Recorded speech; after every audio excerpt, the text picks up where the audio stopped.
Shalom. Hari ini memasuki hari yang kedua di mana kita bersama-sama memperingati minggu kesengsaraan Tuhan kita Yesus Kristus. Kiranya saudara terus termotivasi untuk beribadah walaupun hanya di kelompok yang kecil, yaitu bersama keluarga karena situasi kita sekarang.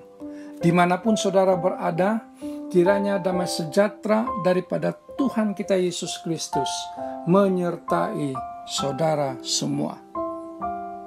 Sebelum kita merenungkan firman Tuhan, marilah kita berdoa. Syukur kami naikkan kepadamu Tuhan, penjaga hidup kami.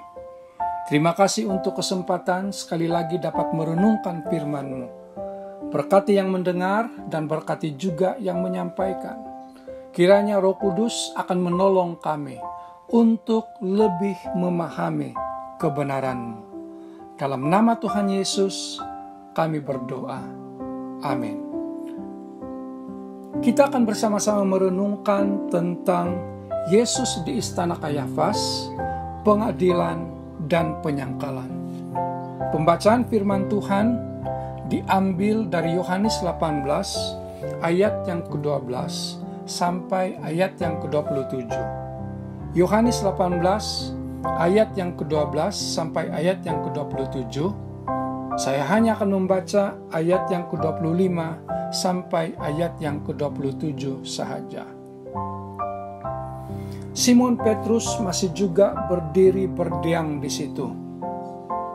Semua orang lain di situ bertanya kepadanya, "Bukankah kamu salah seorang pengikut orang itu?" Petrus menjawab, "Bukan. Seorang daripada hamba-hamba Imam Agung ada di situ. Dia saudara kepada telinga orang yang dikerat oleh Petrus." Dia berkata kepada Petrus, "Bukankah kamu yang aku lihat di taman itu bersama-sama dia?" Petrus berkata lagi, "Bukan. Tepat pada waktu itu ayam berkokok." Demikian pembacaan firman Tuhan. Saudaraku di dalam Tuhan, semasa disoal oleh Imam Agung, yaitu Hanas, bapa kepada Kayafas yang bertugas sebagai Imam Agung pada masa itu, tentang pengikut-pengikutnya dan ajarannya, Yesus hanya menjelaskan kebenaran yang disampaikan olehnya di rumah ibadat dan rumah Tuhan tanpa menyentuh sedikit pun tentang pengikut-pengikutnya. Saudara, dalam situasi yang demikian, Yesus tetap berusaha melindungi.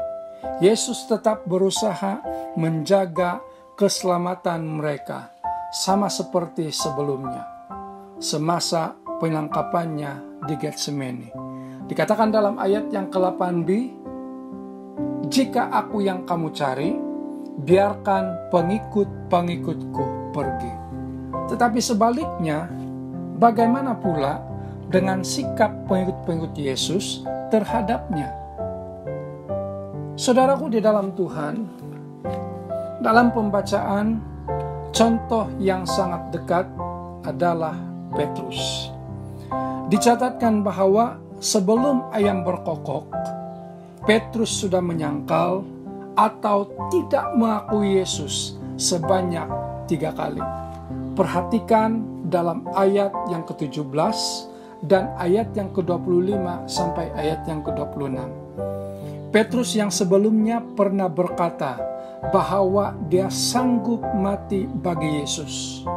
Kata Petrus dalam Yohanes 13 ayat yang ke-37, "Tuhan, mengapa aku tidak dapat mengikut Tuhan sekarang? Aku sanggup mati untuk Tuhan."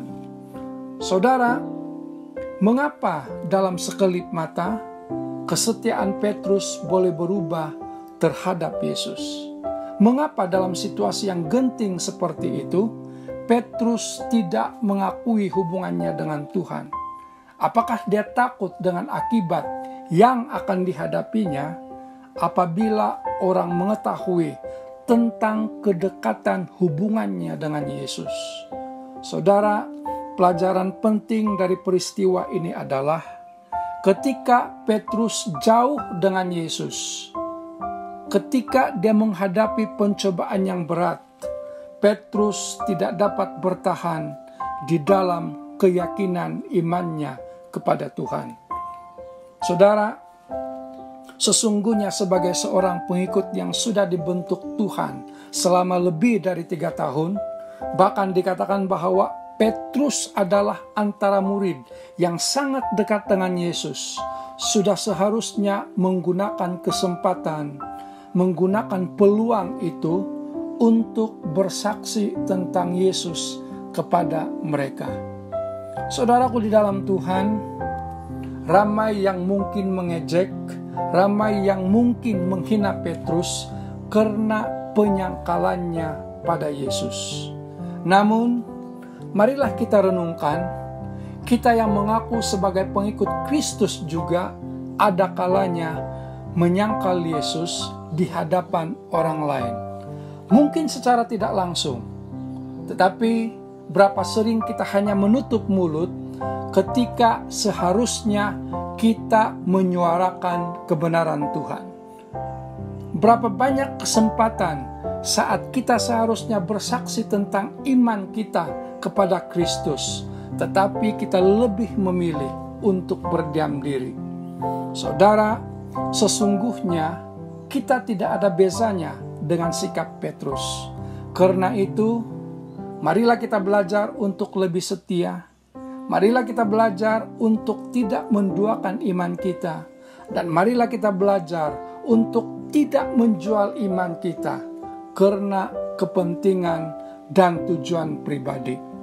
Saudara, memasuki hari kedua di mana kita memperingati Minggu Kesengsaraan Tuhan Yesus. Marilah pada hari ini kita belajar untuk lebih setia kepadanya di dalam iman percaya kita, walau apapun situasi yang sedang kita alami pada saat ini.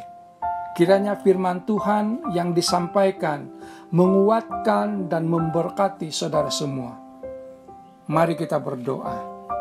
Ajari kami Tuhan untuk hidup lebih setia kepadamu. Kami menyadari bahwa tidak mudah untuk hidup di hari-hari yang mencabar ini. Tetapi kami tahu bahwa kami ada Yesus yang selalu memperhatikan hidup kami. Terima kasih Tuhan untuk segala kebaikan-Mu. Dalam nama Tuhan Yesus kami berdoa. Amin.